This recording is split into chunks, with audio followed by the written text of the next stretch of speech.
दया से प्राप्त होगा। इसीलिए कीजिए और अपने लिए प्रार्थना कीजिए। जब तक आपके जीवन में नहीं उतरेगा आप दूसरे को क्या, सब एक दूसरे का दुश्मन है लेकिन सब बड़ा प्रेम से रहता है। देव ऐसी दया कर दीजिए कि मेरे परिवार में भी माँ बाप के आधी रोटी खाएं, प्रेम से खाएं, प्रेम से अपने गीत गाएं।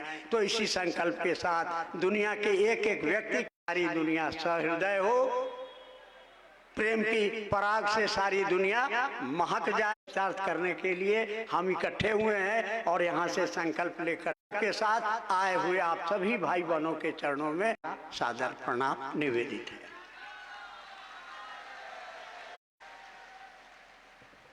तो ये हालत हो गया।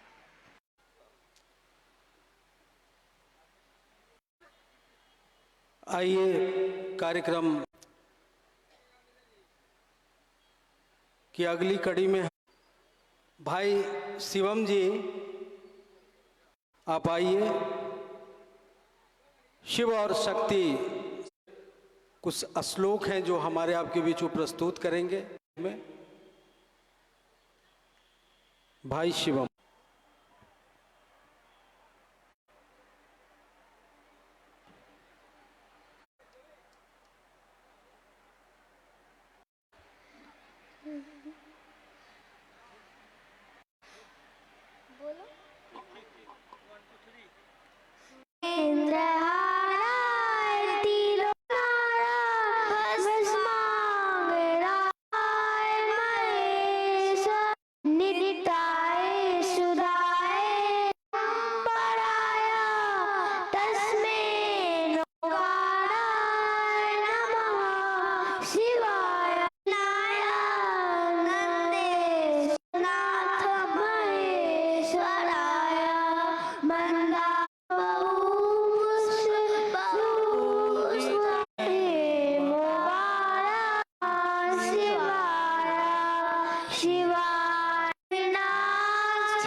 बहुत सुंदर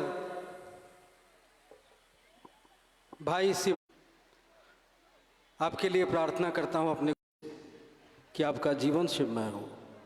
आइए एक भजन हम लोग और इस भजन के बाद लोग श्री अन्नू भैया को सुनेंगे और भजन के लिए हम आग्रह कर गुरुबहन घुंघरू और पायल, गुरुबहन और पायल गुरुबहन।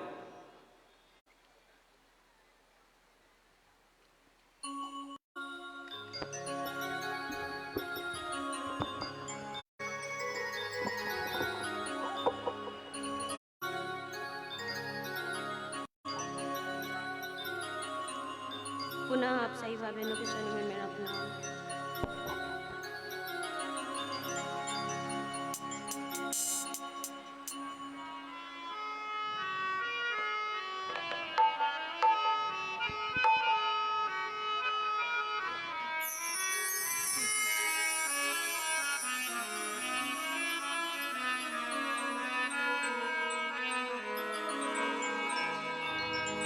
मेरे साहब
आइए अब हम आप सभी लोग मिलके सुनेंगे साहब दीदी हमारे आपके गृहस्थ हैं, हमारे आपके लिए गृहस्थ जीवन के आदर्श हैं। डिप्टी कलेक्टर का भेष धारण करके इन्होंने फिर से शिव गुरु को पुकारा और शिव गुरु आए उनके जीवन में और उनके माध्यम से हमारे आपके जीवन में।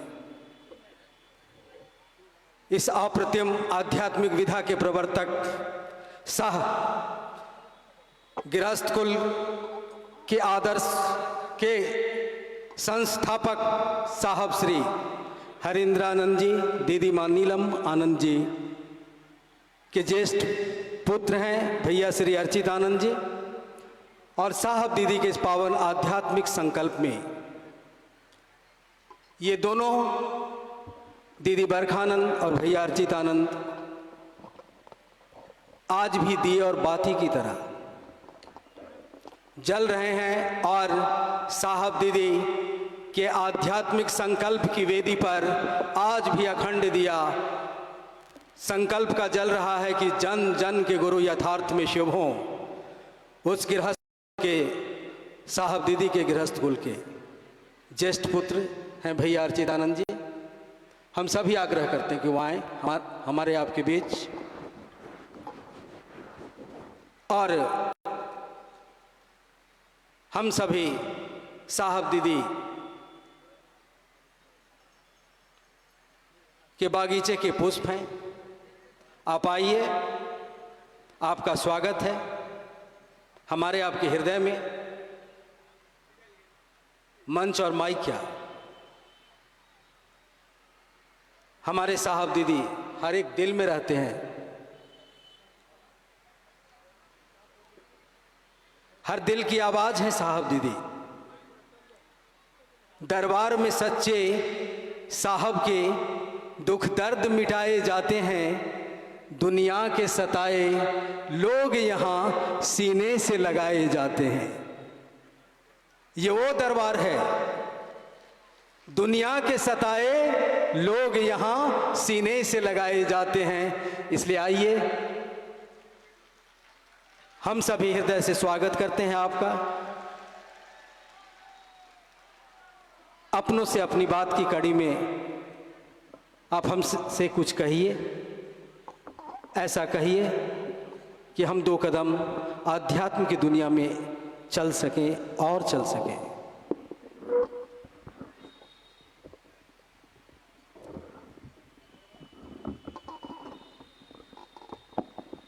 भैया श्री अर्चित आनंद जी को सुन रहे हैं हम आप।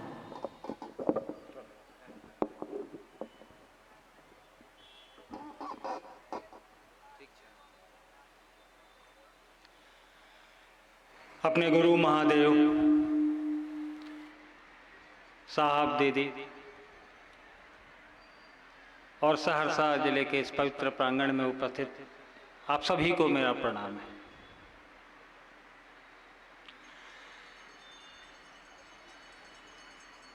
क्या विषय है? अपनों से अध्याक्षक महोदय ने मुझे कहा है कि अपनों से अपनी बात, इस पर आपसे कुछ बात करूं।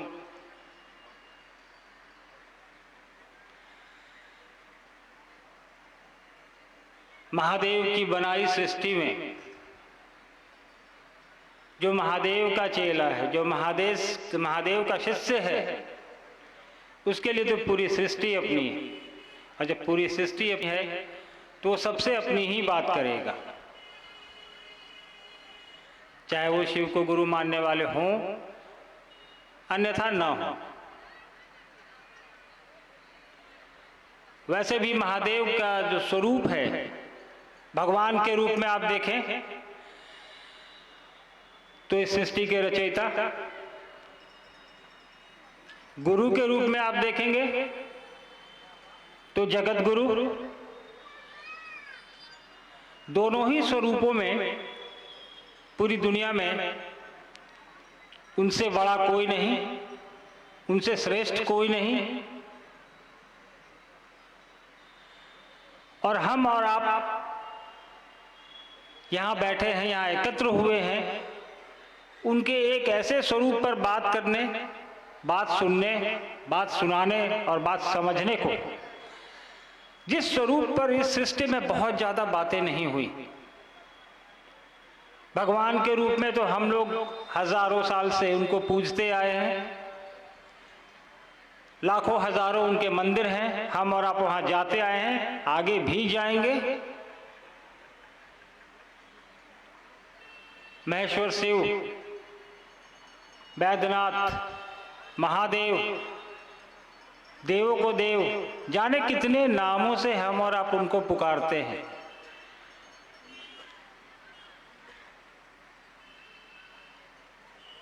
लेकिन आज से पहले जब साहब ने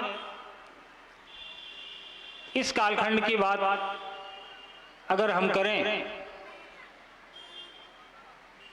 तो साहब से पहले किसी ने हमको आपको नहीं ये बताया कि महादेव का गुरु स्वरूप भी है जिसको हम और आप पकड़ सकते हैं, गुरु के रूप में जान सकते हैं, उनसे ज्ञान ले सकते हैं।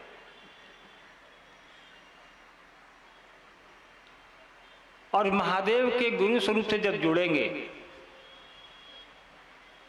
तो शिष्य के रूप में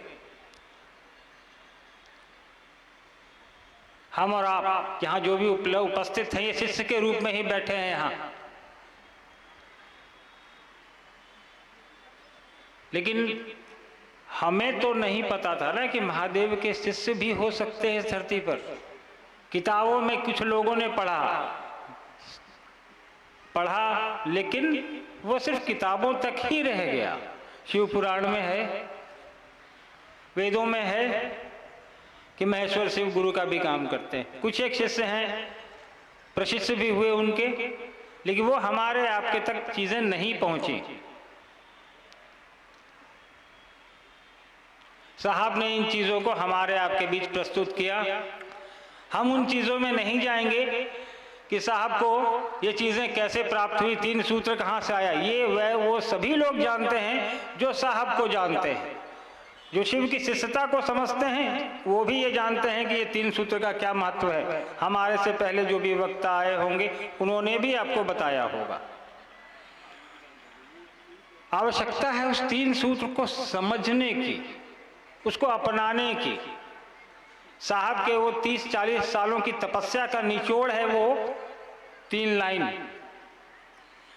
और उस 3 लाइन को आत्मसात करने का काम हमारा आपका है। और जो उन तीनों की परिधि में आ जाएगा, 3 सूत्र की परिधि में जो भी इंसान आएगा वो शिव का शिष्य होगा ही होगा। जरूरत है उस 3 सूत्र की परिधि में आने का। इन्होंने कहा ना उद्घोषक महोदय ने, अपनों से अपनी बात। तो जो 3 सूत्र की परिधि में रहेगा उसके लिए पूरी सृष्टि अपनी है। साहब ने कई चर्चाओं में कहा है कि जीवन में कोई आपको 1 गिलास पानी भी पिलाता है ना, तो जो महादेव का चेला है, जो महादेव का शिष्य है, वो कृतज्ञ नहीं हो सकता, वो उसको याद रखेगा।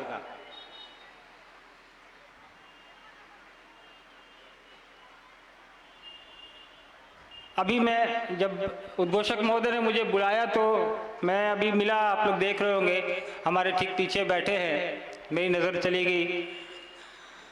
हमें पता था कि ये यहाँ रहते हैं। आने से पहले हमने परमेश्वर जी को कहा कि यहाँ एक उदय दादाजी रहते थे, उनको पता करिए और अगर स्वस्थ हैं तो उनको बुलाइए यहाँ पे। इनको हम लोग तब से जानते हैं जब हम लोग छोटे थे। और साहब ने जब मधेपुरा में शिव चर्चाएं की तो उन चंद लोगों में ये उदय दादाजी भी आते थे। प्रतिदिन इनका वहाँ आना जाना होता था। और मुझे देख कर अच्छा लगा कि स्वास्थ्य इनका अभी ठीक है। तो ये है अपनापन कि 30-35 साल बाद उनसे मुलाकात हमारी हो रही है और उनको हमारा चेहरा याद है, मुझे उनका याद है।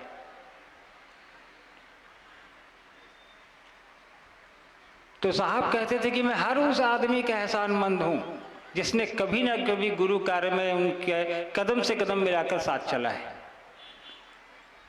और जो महादेव का शिष्य होगा, महादेव की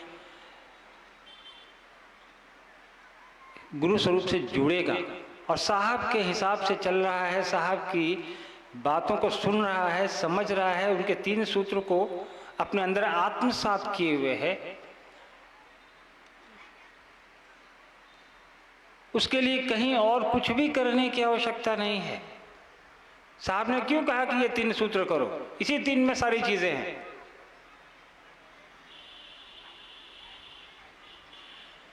ये तो साहब ने तो जीवन में अनेक चमत्कार देखे। स्कूल के दिनों में यहाँ स्मशान में समय बिताया, आपके ही जिले में। स्कूल के बाद जब यहाँ अधिकारी होकर आए तो भी यहाँ उन्होंने समय बिताया उन पुराने लोगों के साथ जो स्कूल के समय में उनके साथ हुआ करते थे। उनको उन्होंने ढूंढ कर निकाला, उनको बताया। आपके बगल के जिले में वो मजिस्ट्रेट हुआ करते थे। हम लोग स्कूल में थे उस समय, हम लोगों ने कई बार वो समय भी देखा जब पूरी रात शिव की चर्चाएं चलती रहती थी, सुबह हो जाती थी, हम लोग को पता भी नहीं चलता कि कब साहब कार्यालय से आए, कब वो चर्चा में बैठे, कब सुबह हो गई, कब साहब फिर उठ के कार्यालय चले गए। इसके पीछे कोई ना कोई कारण तो होगा। क्या हो सकता है? कभी हमने आपने सोचा? एक ललक कि हमारे गुरु का काम है साहब को एक वो उद्घोष कि जो तुम कहते हो वो दूसरे को नहीं कहते हो, वो बताने का साहब का अपना एक कि हमारे गुरु शिव हैं, तुम्हारे भी हो सकते हैं। इसी के लिए ना आज देखिए यहीं से कुछ दूरी पे एक मंदिर है जहां कल हम लोग भी गए थे। साहब ने कमरे से बाहर जब शिव चर्चा शुरू की तभी बता रहे थे थोड़ी देर पहले एक गुरु भाई ना कि वहां चंद लोग थे, ना माइक ना लाउड स्पीकर ना ये टेंट, और महेश्वर शिव के गुरु स्वरूप पर चर्चा कमरे से बाहर साहब ने वहां शुरू की। कई एक चमत्कार वहां हुए, हमने देखा, लोगों ने देखा, महसूस किया।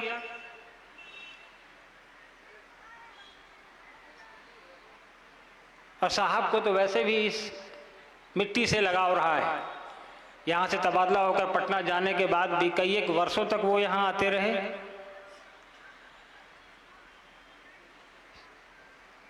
आपके जिले में कार्यक्रम भले 18 साल बाद हो रहा हो, लेकिन यहाँ से साहब का जो लगाव, जो अपनापन, दीदी का अपनापन,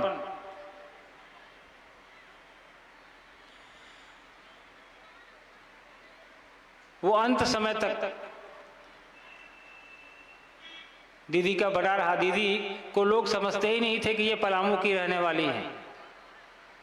वो इतना अच्छा मैथिली बोलती थी कि लोग समझते थे कि इनका मायका मिथिलांचल में ही है या इस इलाके में है। पलामू की रहने वाली, जहां मैथिली से दूर दूर तक वास्ता नहीं था उनका, लेकिन अपनापन का भाव, अपनापन की चाहत, आपके साथ मिल जाने की एक मंशा आपके जैसा बना देगी।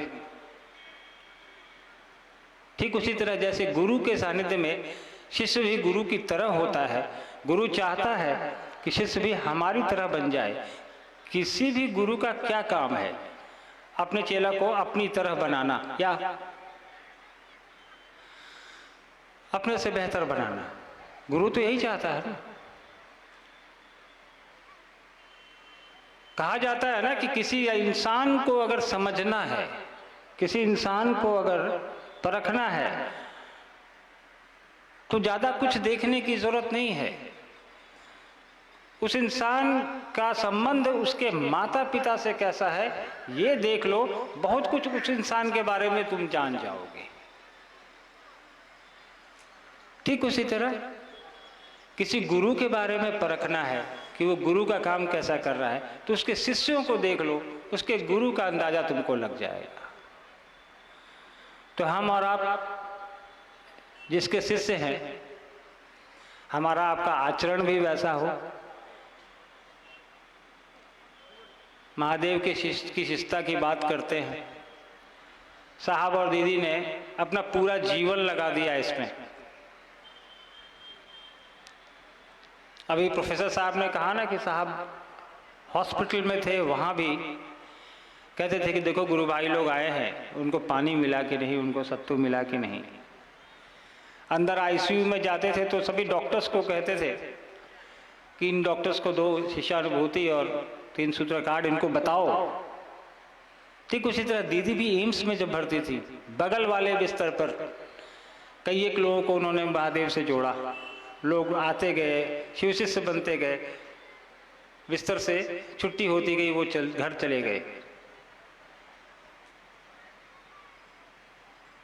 तो उस स्थल पे जहां आदमी जान रहा है कि मेरे पास समय कम है, फिर भी महादेव का काम कर रहा है, यह एक अद्भुत बात है। साहब ने कहा कि शिव की चर्चा करो।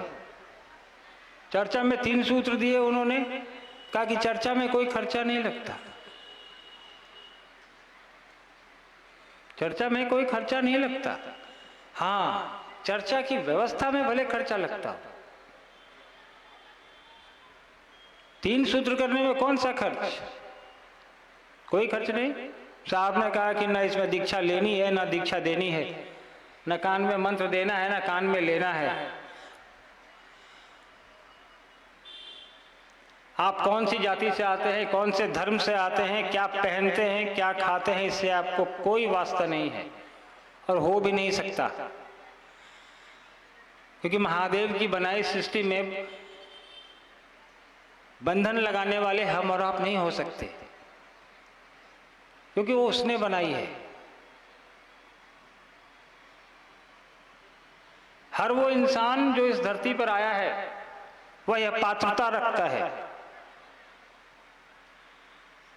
कि वो महादेव को अपना गुरु बना सके। साहब की शिष्यानुभूति पढ़िए आप लोग, जो उन्होंने लिखा है उसको ध्यान से पढ़ने की आवश्यकता है और उससे ज्यादा उसको समझने की आवश्यकता है। समझना आवश्यक है, समझेंगे तभी जुड़ पाएंगे। नहीं तो कई एक लोगों को हमने देखा है शिष्यानुभूति तो ऊपर की जेब में रहता है, लेकिन पढ़ा आज तक नहीं है। पढ़ के समझने का प्रयास करना है हमको, आपको, और साहब दीदी के दिए गए ये जो मार्ग हैं उस पे चलना है। दिशा एक है, रास्ता एक है, मंजिल भी एक ही है। मंजिल पे चलने का तरीका साहब ने बता दिया है, उसी तरीके पे चल के हम वहाँ तक पहुँच पाएंगे। महादेव के गुरु स्वरूप से खुद को जोड़ना है, दूसरे को भी जोड़ने को कहना है। माध्यम कुछ भी हो सकता है, चाहे आप माइक से बोल के जोड़ लें, सामने से बात करके जोड़ लें, घर पे बैठ के जोड़ लें, फ़ोन पे जोड़ लें।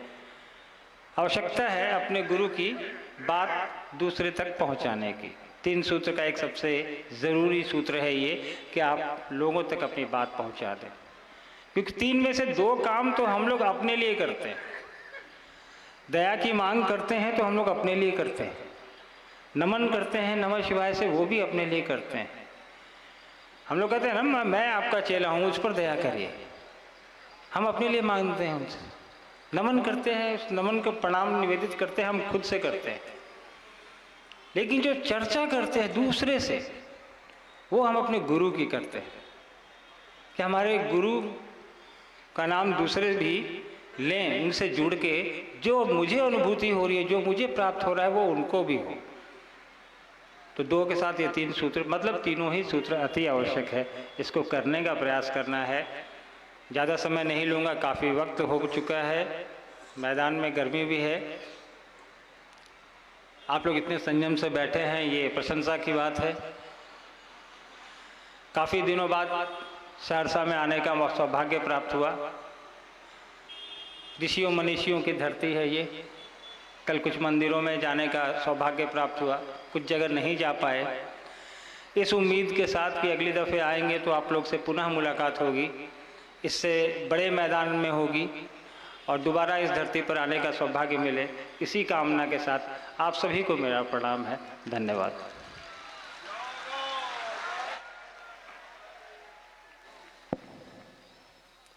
अभी हम लोग अर्चित भैया को सुन रहे थे। साहब साधु ही नहीं, साधु की खेती करने वाले हैं। वो साधु की खेती करते हैं और साधु कभी मरते नहीं।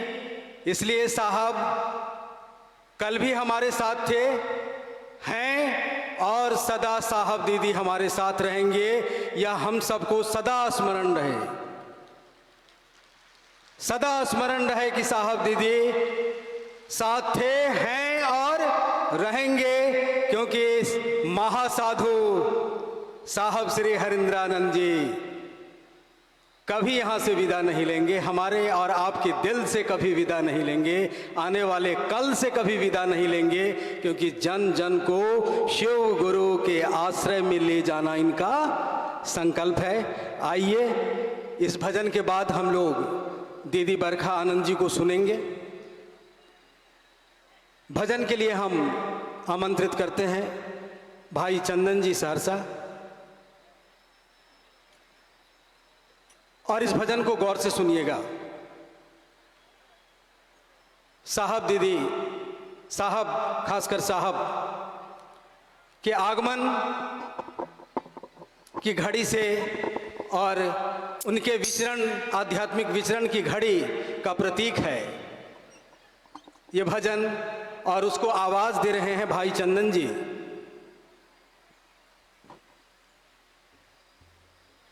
गौर से सुनिएगा इस भजन को।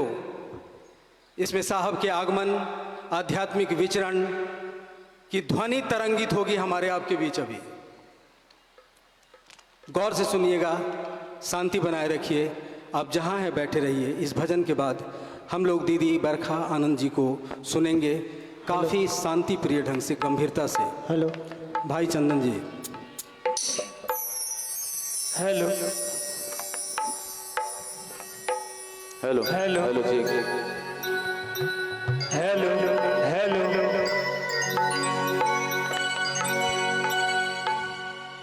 हेलो हेलो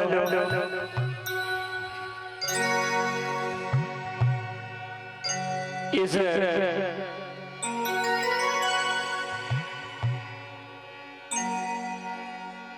अद्भुत क्षण में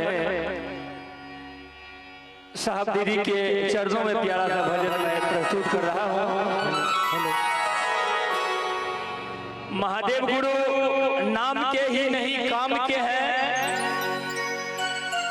वो बड़े परिणाम के हैं, जिसका नमूना हम सबों के सामने है, और वह महादेव साहब हरिंद्रानंद बाबू के माध्यम से अवतार लिए हैं।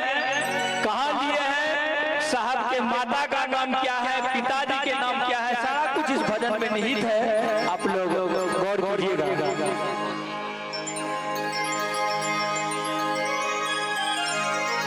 गुरु मुख जग को किए, हे माई जगत गुरु हर से, गुरु मुख जग को किए, हे माई जगत गुरु हर से। ऑपरेटर महोदय थोड़ा कोरस का आवाज कम कीजिए। अरे गुरु मुख जग को किए, हे माई जगत गुरु हर से,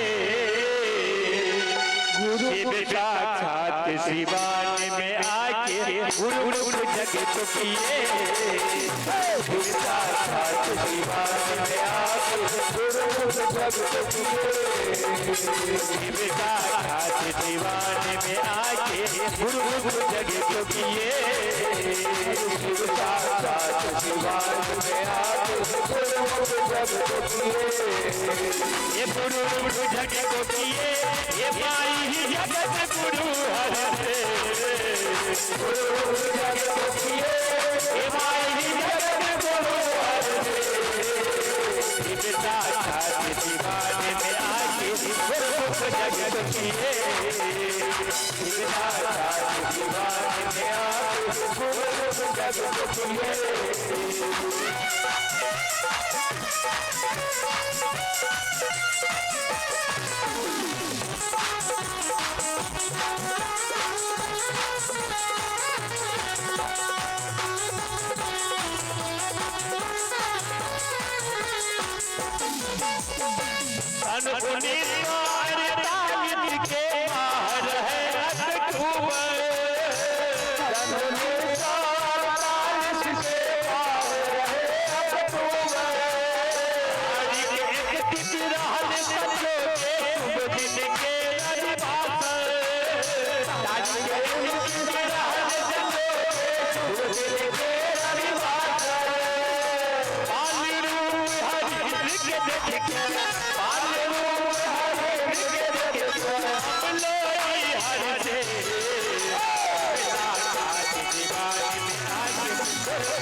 और आगे है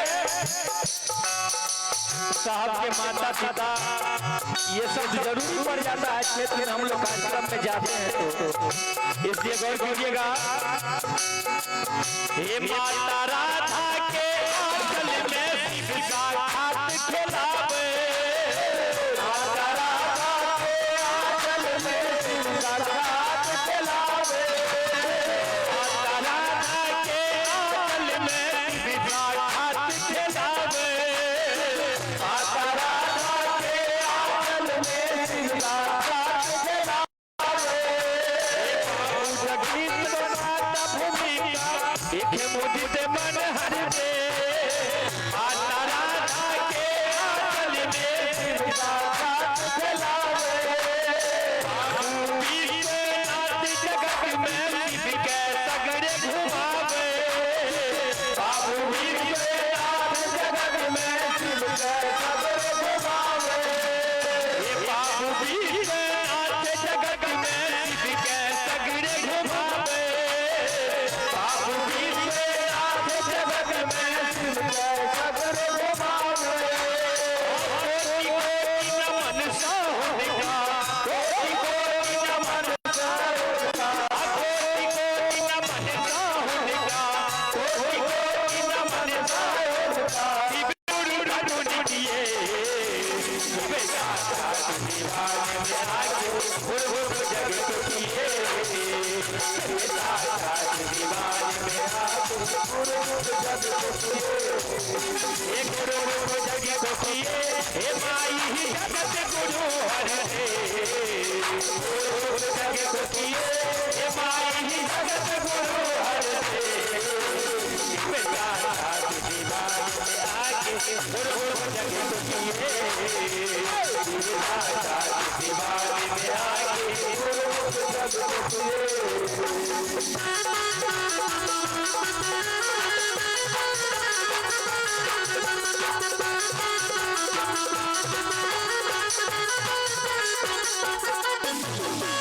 नाग पंचमी दीदी मना तू भगते, नाग पंचमी दीदी मना तू भगते, नाग पंचमी दीदी मना तू भगते, नाग पंचमी दीदी मना तू भगते। जगदीश्वर माता भूमिका देख मुदित मन हर दे, बाबू जगदीश्वर माता भूमिका देख मुदित मन हर दे। चाँद सूरज नीलम हरिदले, चाँद सूरज नीलम हरिदले, चल थल अनिल अनल शिव गुरु ले, चल थल अनिल अनल शिव गुरु ले, नभ मंडल तरसे, शिव दाता दीवान में आके गुरु गुरु जगत किए, शिव दाता दीवान में आके गुरु गुरु जगत किए।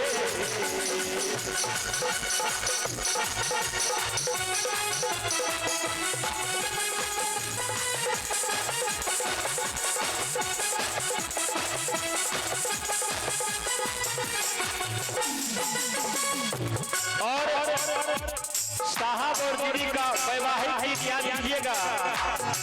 22 मई 1972 शिव तन शक्ति शोभे, 22 मई 1972 शिव तन शक्ति शोभे, 22 मई 1972 शिव तन शक्ति शोभे, 22 मई 1972 शिव तन शक्ति शोभे।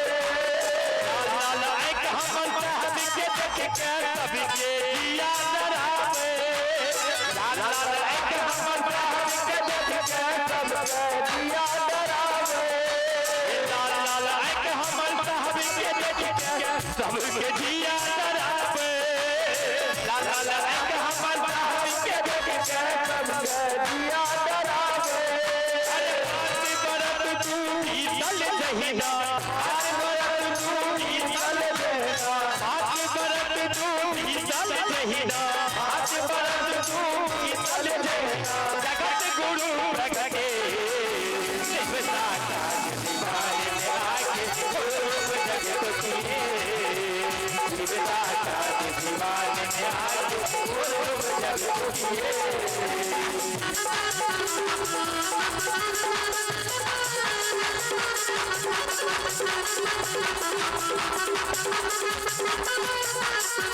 ये तनुनी तो चौहर आरा तमसान बुलावे तनुनी तो चौहर आरा तमसान बुलावे तनुनी तो चौहर आरा तमसान बुलावे तनुनी तो चौहर आरा तमसान बुलावे अभी के बरक के युवा ही है तो युवा गुरु महारावे अभी के बरक के युवा ही है तो युवा गुरु महारावे कोई दादा शिव हरि कृष्ण बस के कोई दादा शिव हरि कृष्ण बस अरे कोई दादा शिव हरि कृष्ण बस के कोई दादा शिव हरि कृष्ण बस अपने जो दीवाने में आके बोल बोल जग तो किए शिवता का दीवाने में आके बोल बोल जग तो किए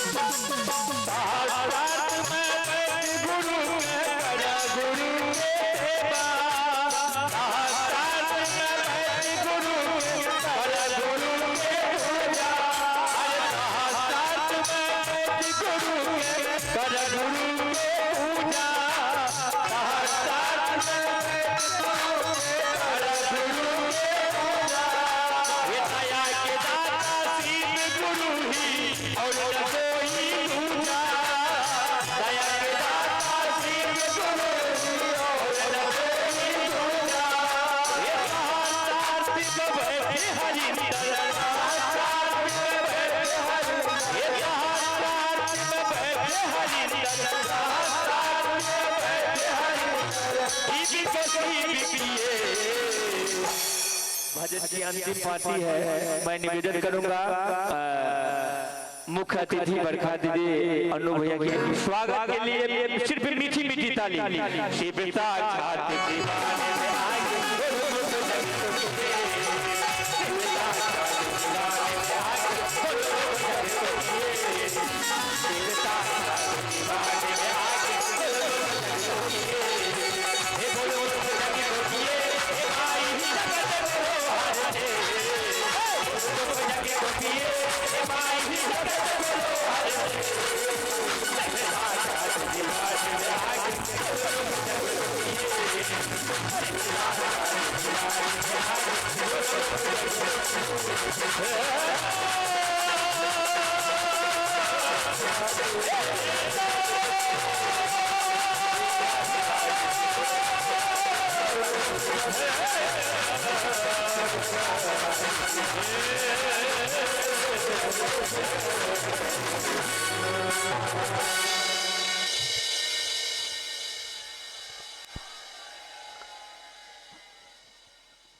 आप सभी गुरु भाई गुरु बहन आगंतुकों से आग्रह है, निवेदन है कि आप जहाँ कहीं भी हों आप बैठ जाइए, पंडाल में जगह है, क्योंकि अब हम आप सुनेंगे उनको जिनका जीवन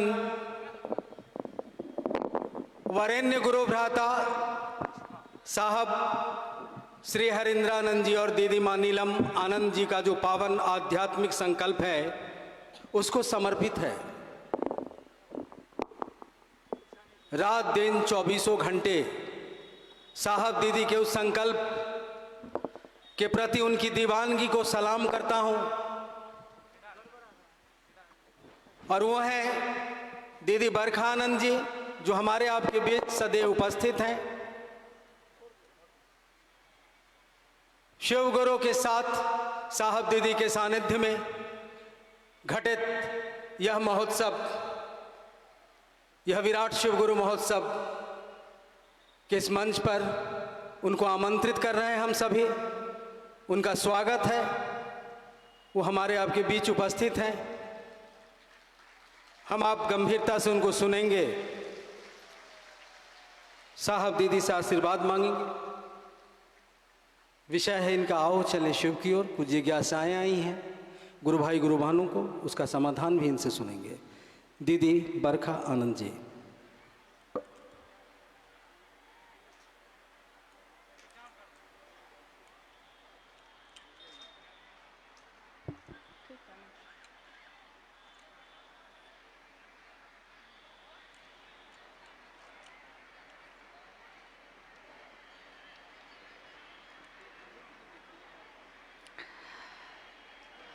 मेरे गुरु महेश्वर शिव को मेरा प्रणाम है। इस कालखंड के शिव के शिष्य और हम सबके परम आदरणीय हमारे वरेण्य गुरु भ्राता साहब श्री हरिंद्रानंद जी के चरणों में मेरा प्रणाम है। शक्ति स्वरूपा माँ नीलम आनंद जी के चरणों में मेरा प्रणाम है। और सहरसा जिले के इस पटेल मैदान में उपस्थित विभिन्न स्थानों से आए हुए आप सभी गुरु भाई गुरु बहन के चरणों में मेरा प्रणाम है।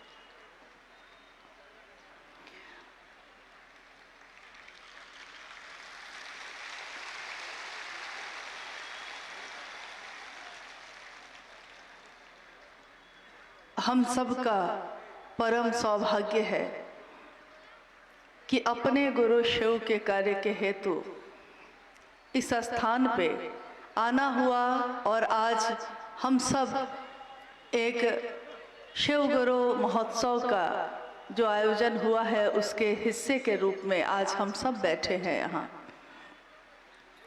साल 2005 में 4 दिसंबर को इसी सहरसा जिले में विराट शिव गुरु महोत्सव हुआ था।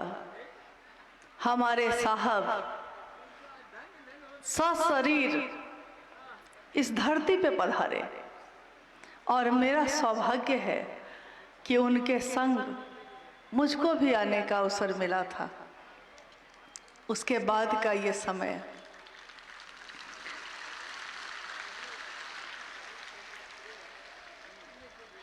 क्योंकि जिस जगह पे जिस भी स्थान पे शिव के शिष्य साहब हरिंद्रानंद जी शरीर में रहते हुए गुजरे हैं, रुके हैं, उस जगह को नमन है। जहाँ जहाँ चरण परे साहब के, हर उस जगह को हम नमन करते हैं, क्योंकि हमने शिव को अपनी इन आँखों से नहीं देखा, लेकिन वो शिव इतना नीचे आए, इतना नीचे आए कि हम उनको देख पाए, हम उनको सुन पाए और उनकी प्रेरणा से उसी शिव की तरफ चल सके। क्योंकि आज तक हजारों वर्षों से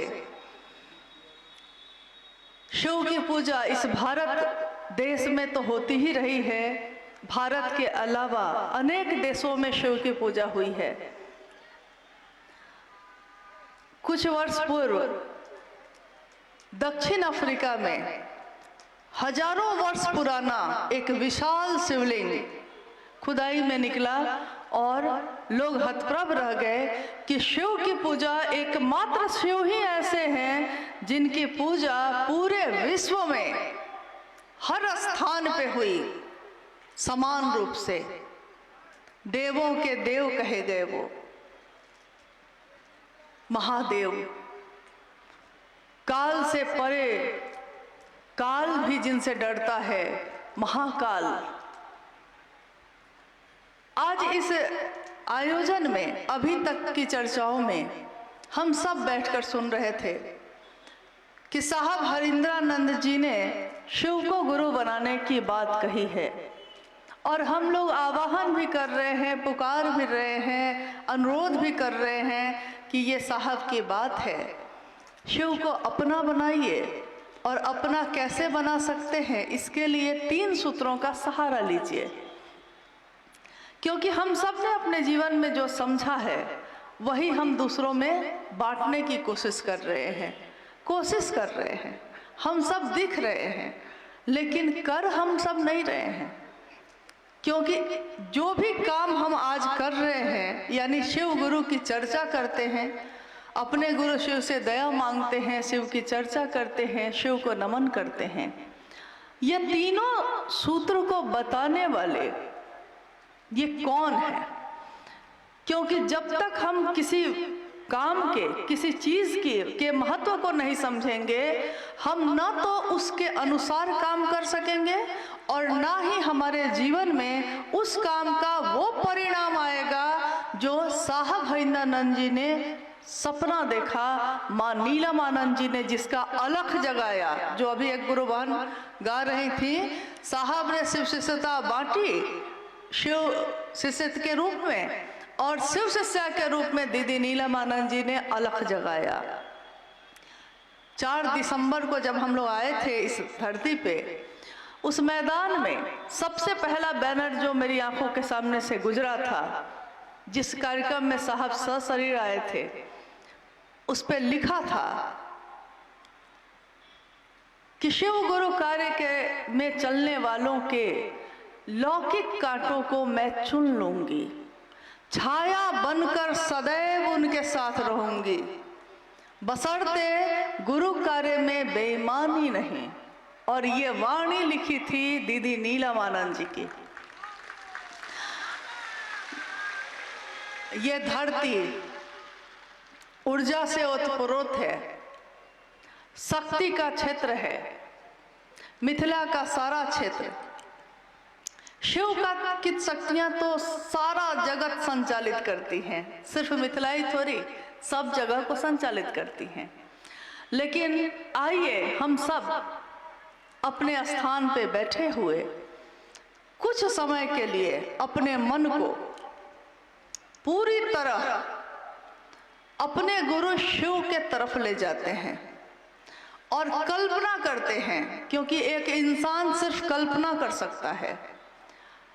वो कल्पना कर सकता है कि समंदर कितना बड़ा होगा, लेकिन एक बार अपनी इन आंखों से पूरे समंदर को वो नहीं देख सकता। एक इंसान कल्पना कर सकता है कि कोसी नदी में कितना पानी होगा, लेकिन अपनी इन आंखों से पूरे कोसी नदी के पानी को वो एक बार में नहीं देख सकता। शिव की कल्पना जब हम करते हैं, हम जगत के लोग, हम साधारण लोग, हम सामान्य लोग, अति सामान्य लोग, बांध पे रहने वाले, झोपड़ी में रहने वाले, हम सब, लेकिन हमारा जितना मन है, हमारे मन की जितनी क्षमता है, आइए हम उसी क्षमता से, उसी कल्पना से एक बार अपने महादेव के बारे में सोचते हैं और सोचते हैं कि कौन है ये महादेव। क्योंकि आज जिस महादेव की शिष्यता घर घर में व्याप्त है, जिनकी शिष्यता का दिया जल रहा है हर जगह, थोड़ा सा समझना होगा कि ये हम तक पहुँचे कैसे। क्योंकि हजारों साल से उनकी पूजा होती थी, लेकिन मेरे आपके अंदर ये विश्वास नहीं था कि महादेव हमर अपन छथिन, हमर अपन, आज तक नहीं था, कभी नहीं हुआ ये। कल शाम में जब इस मैदान में यहाँ के गुरु भाई गुरु बहन पंडाल और बैरिकेटिंग का काम कर रहे थे, थोड़ी देर के लिए हम लोग आए थे और साहब की चर्चा का कैसेट बज रहा था, साहब की वाणी गूंज रही थी।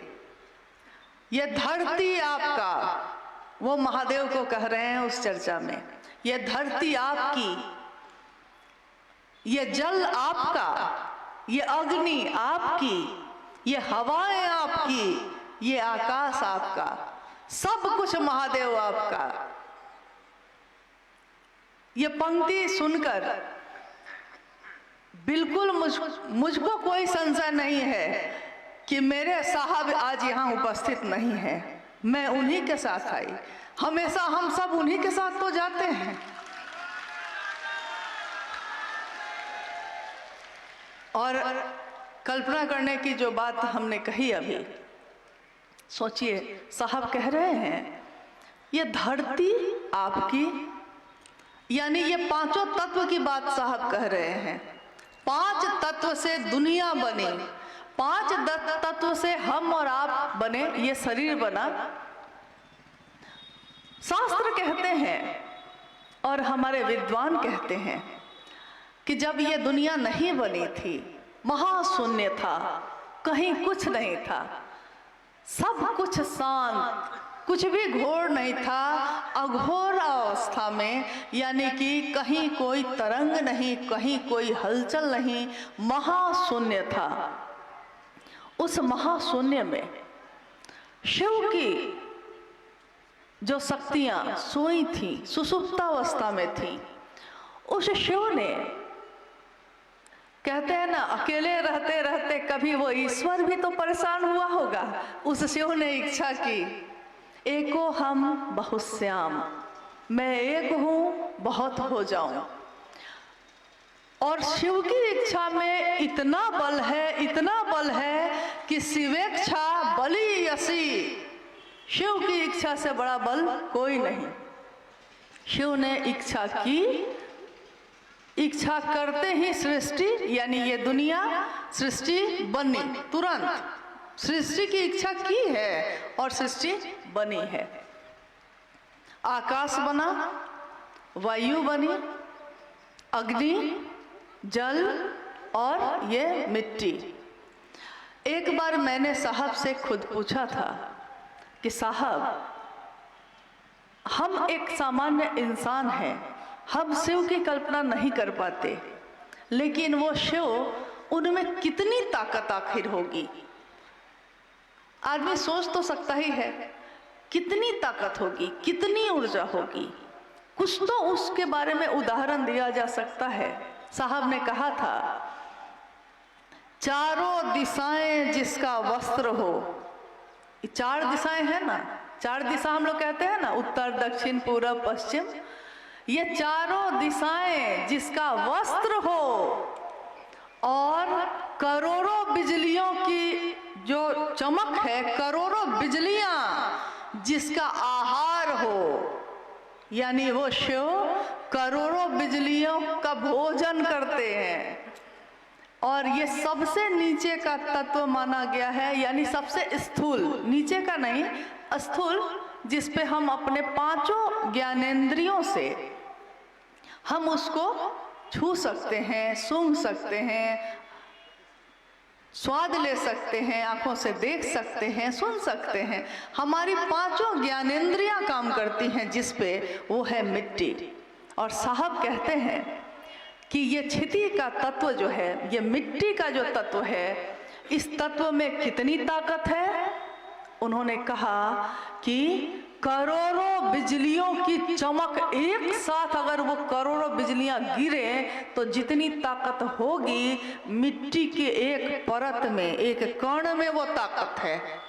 कल्पना करिए जरा, मिट्टी जिसको हम अपने पैरों से रौंद देते हैं, जिसके सीने को फाड़ के बिया लगाते हैं तो अनाज होता है और हम आप खाते हैं।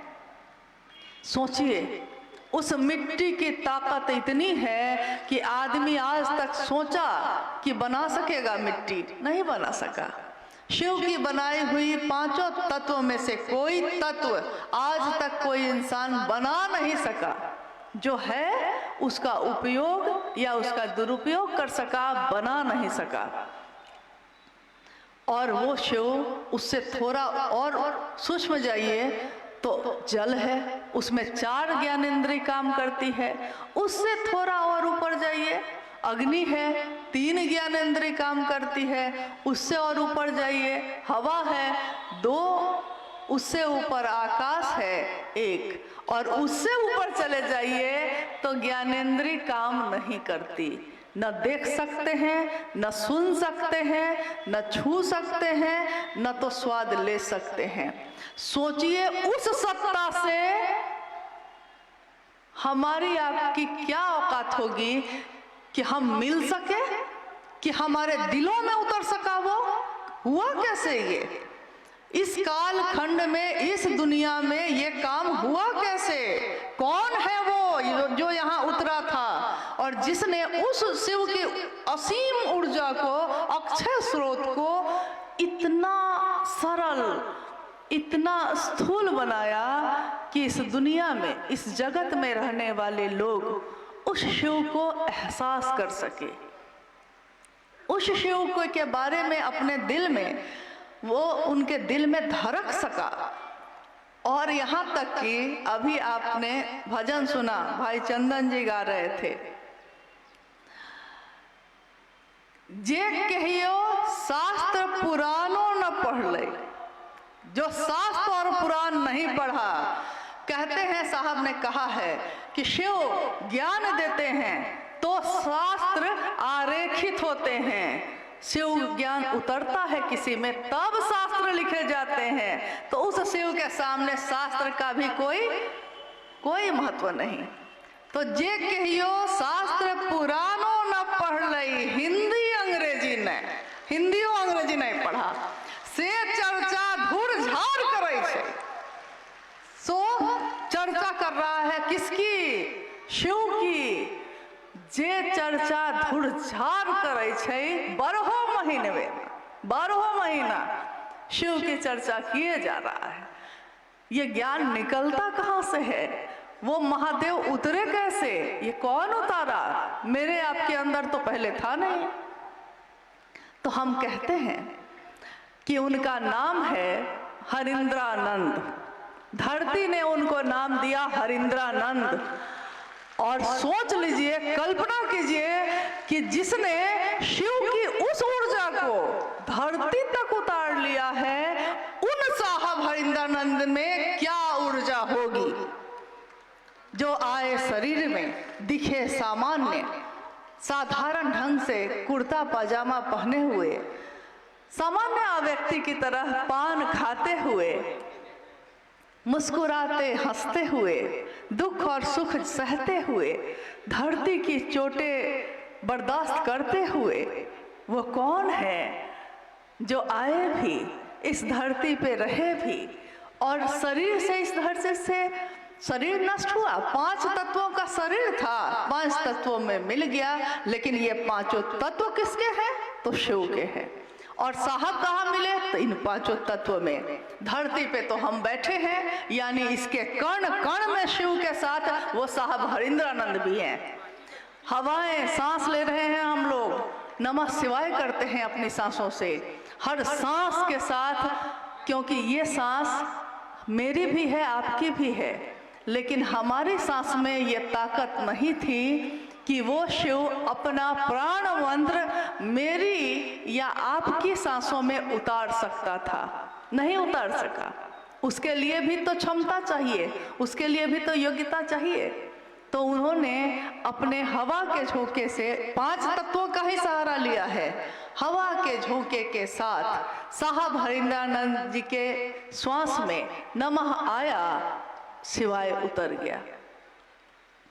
नमः आया शिवाय उतर गया, एकदम साधारण ढंग से, एकदम सामान्य गति से। साहब हरिंद्रानंद जी के जीवन की कितनी घटनाएं हैं। हम कहते हैं शिव का तत्व कौन ज्ञानी है जो जान सका? कोई नहीं जान सका। साहब ने शिव की अवधारणा की व्याख्या की। साहब हरिंद्रानंद जी ने कहा कि दुनिया के लोगों ने, जैसे आपने कभी हाथी देखा है? साहब कहते हैं कि आपने कभी हाथी देखा है? तो हाथी में 5 अंधे आदमी 5 जा रहे थे। रास्ते में एक हाथी था। एक अंधे आदमी ने उस हाथी के पैर को पकड़ लिया और दूसरे लोगों ने पूछा उससे कि हाथी कैसा है, तो उसने कहा कि खंभा जैसा है, क्योंकि हाथी का पैर तो खंभा जैसा था। किसी ने उसका सूंड पकड़ा तो दूसरे लोगों ने पूछा कि तुमको हाथी कैसा लग रहा है, तो उसने कहा कि मुलायम है, लचीला है, शंकु रूप में है। किसी ने उसके कान को पकड़ा तो कहा कि ये तो पंखा के जैसा है। और अभी भी देखिए कितनी गुरु बहन पंखा झल रही हैं ऐसे ऐसे। महादेव के बारे में भी साहब ने कहा कि ये हम सब जो दुनिया के लोग हैं ना, इस दुनिया का ज्ञान ऐसा ही ज्ञान है कि हम शिव को जितना जानते हैं, कोई कहता है शिव पंखे जैसा है, कोई कहता है खंभा जैसा है, यानी जिसको जो रूप में मिला शिव, उसने शिव को वही नाम दे दिया। दुनिया के लोगों ने, धरती के लोगों ने शिव को नाम दिया महाकाल, महामृत्युंजय, महायोगेश्वर, महाऔढ़रेश्वर, शमशानी निहंगी और उमा के पति का भी। भजन ही सुन रहे थे हम लोग, चर्चा भी सुन रहे थे। हे नीलम तोहरो सजनवाना, सुन रहे थे हम लोग। दीदी नीलम आनंद जी का नाम लिया जा रहा था कि हे नीलम तोहरो सजनवा ना, तोहरो सजनवा कुछो न बुझो, ओ घर ढरनवा ना। ये गौरा के लिए है और सही बात है। कैसे है वो ओढ़र धरनवा? शिव के तत्व को जब हम नहीं समझ पाए तो हम शिव के शिष्य के तत्व को समझ पाएंगे? अगर वो हमारे नजदीक ना आना चाहते तो हम साहब भैरवानंद जी का दर्शन इन आंखों से नहीं कर सकते थे। अगर वो हमारे पास हमको न बैठाते तो हम उनकी वाणी को सुनने की क्षमता हमारे इन कानों में नहीं थी। लेकिन उन्होंने बैठाया, दुनिया के लोगों को सुनाया, शिव का संदेश दिया, शिव की तरफ चलने का रास्ता दिखाया। ऐसा रास्ता, ऐसा राजमार्ग बनाया जिस पे दुनिया के सारे लोग चल सकते थे। तो उसमें एक घटना है तो बहुत सारी, असंख्य घटनाएं, न तो कागज उतनी बड़ी है, न तो कलम उतना है, न तो स्याही उतनी है कि उनकी सारी घटनाओं को, उनके जीवन को कोई लिख सके। इतना तो किसी के पास कागज कलम स्याही नहीं है। लेकिन यही बगल में एक जिला है मधेपुरा, वहाँ के एक पुराने गुरु भाई हैं हरि बाबू साहब, आए थे उनके घर। और मैं उस समय उस संयोगवश उस यात्रा में शामिल नहीं हो पाई। जब साहब लौट कर आए तो साथ गए गुरु भाइयों ने कहा कि साहब को भी समझना बड़ा मुश्किल है। तो हम लोग पूछते थे, अगर नहीं जा पाते थे तो पूछते थे क्या हुआ, कैसे हुआ, साहब ने क्या कहा, लोगों ने क्या कहा।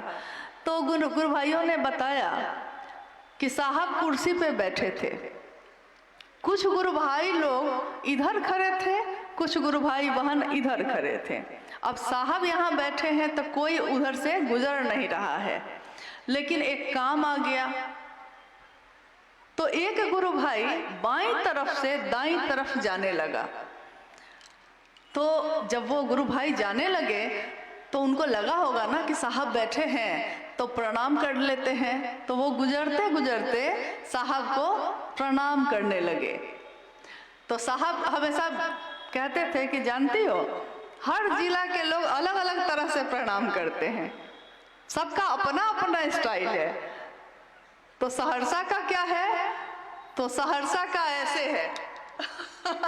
साहब कहते थे कि सहरसा के लोग ऐसे प्रणाम करते हैं। तो गुरु भाई ने साहब को प्रणाम किया। साहब बैठे शांत थे, जैसे ही देखा कि प्रणाम कर रहा है बिगड़ गए, पूरा बिगड़ गए। गुस्सा होके बोलने लगे कि इतने प्रेम से, इतना बढ़िया से हमको प्रणाम कर रहे हो, इतना से तो महादेव को प्रणाम करते ना, इस भाव से महादेव प्रणाम करते तो महादेव ही मिल जाते। अब दूसरे गुरु भाई लोग तो देख रहे थे। वो गुरु भाई तो बेचारा चेहरा नीचे करके चुपचाप चला गया। कुछ देर के बाद दूसरे गुरु भाई को भी उधर जाने का काम पड़ा। अब पहले का हाल तो उसने देख लिया था कि क्या हुआ था पहले के साथ। तो जब दूसरे गुरु भाई जाने लगे तो उन्होंने साहब को प्रणाम नहीं किया, क्योंकि पहले का हाल देखा था ना, अभी अभी तो डांट पड़ी थी। तो बिना प्रणाम कर किए जाने लगा। साहब फिर बिगड़ गए, साहब फिर बिगड़ गए। उन्होंने कहा कि जो मुझको प्रणाम नहीं कर सकता है वो महादेव को क्या प्रणाम करेगा। देखिए ये तो शिव के शिष्य का तत्व है, जो हम शरीर में आए लेकिन हम आप नहीं जान सके। तो ये शिव को गुरु बनाने की बात, शिव के तरफ चलने की बात और तीनों सूत्र करने की बात साहब हरिंद्रानंद जी ने जो बताया है जगत के लोगों को, इस बात में शिव से जो उतरी हुई ऊर्जा है उनमें, अगर हम उनके आंखों के अनुसार, उनकी सोच के अनुसार, उनके सपने के अनुसार इस काम को करते हैं, इन तीनों सूत्रों को करते हैं, तो जानते हैं वहां न तो मेरी ताकत काम करेगी न आपकी, वहां काम करेगी स्वयं उन्हीं की ऊर्जा, उन्हीं की ताकत। क्योंकि उन्होंने कहा कि जहां भी मेरे विचार जाते हैं मैं ही तो जाता हूं, लेकिन हमको याद रखना होगा कि ये विचार उनके हैं। क्योंकि जब जगत में हम जाते हैं तो बहुत जगह ऐसा भी होता है कि सामने वाले को लोग पकड़ लेते हैं, ये भैया यही हमको जोड़े हैं, ये दीदी यही हमको जोड़ी हैं, तो मेरे लिए तो सब यही न है। लेकिन मेरी जिम्मेदारी क्या है, आपकी जिम्मेदारी क्या है उस समय, कि हमको बताना पड़ता है कि नहीं भैया, ये वाणी है साहब हरिंद्रानंद जी की, जो शिव ने खुद उनमें उतारी और जगत के लोगों के लिए उतारी है। मेरा काम बस है संदेश वाहक का। जैसे कोई डाकिया डाक लेके आ जाता है, चिट्ठी लेके पहुंचाता है, चिट्ठी लिखा कोई और है, पहुंचेगा कहीं और, बस हमको पहुंचाना है, इतना ही है हम लोग का काम। तो याद रहे कि सड़क पे चलते थे हम, जैसे कोई सांप सड़क पे चलता है तो लोग डर जाते हैं और लाठियों से उसको मार मार के भगा देते हैं, लेकिन उसी सांप को गलती से भी अगर वो शिवलिंग पे चला जाता है तो उसकी पूजा होती है। हमारी आपकी भी वही स्थिति है। शिव की बात करते हैं तो पूजा होती है, शिव की बात करते हैं लोग सम्मान देते हैं, प्यार देते हैं। जिस दिन अपनी बात कहने लगेंगे कोई प्रणाम नहीं करेगा, कोई प्रेम नहीं करेगा। तो मेरे गुरु शिव की बात, आपके गुरु शिव की बात लोगों तक इस जीवन में हम पहुंचा सके, दीदी नीलम आनंद जी के सपने को पूरा कर सके। उनकी आंचल की छाया क्या अभी इस मैदान में नहीं है? क्योंकि कल तक तो इस मैदान में बहुत धूप थी, आज ये छाया कैसे हो गई है? कल तक तो बहुत धूप थी।